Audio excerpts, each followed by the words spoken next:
Genèse 15.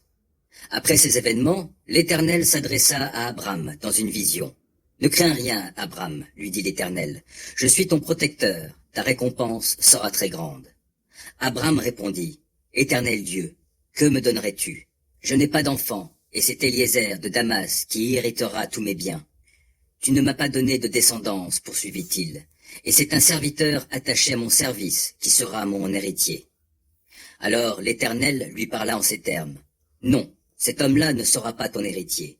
C'est celui qui naîtra de toi, qui héritera de toi. » Puis Dieu le fit sortir de sa tente et lui dit, « Contemple le ciel et compte les étoiles, si tu en es capable. » Et il ajouta, « Tes descendants seront aussi nombreux qu'elles. » Abram fit confiance à l'Éternel et, à cause de cela, l'Éternel le déclara juste. Il lui dit, « Je suis l'Éternel qui t'a fait sortir d'Our des Chaldéens pour te donner ce pays en possession. » « Seigneur Dieu, répondit Abram, comment aurais-je la certitude que je le posséderais?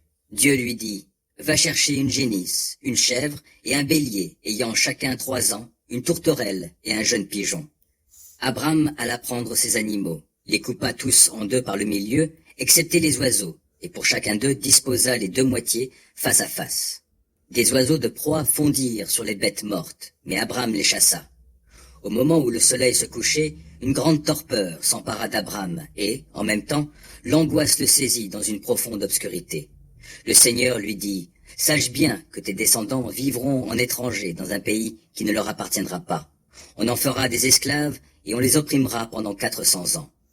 Mais j'exécuterai mon jugement contre la nation qui les aura réduits en esclavage, et ils quitteront le pays chargés de grandes richesses. Quant à toi, tu rejoindras en paix tes ancêtres, et tu seras enterré après une heureuse vieillesse.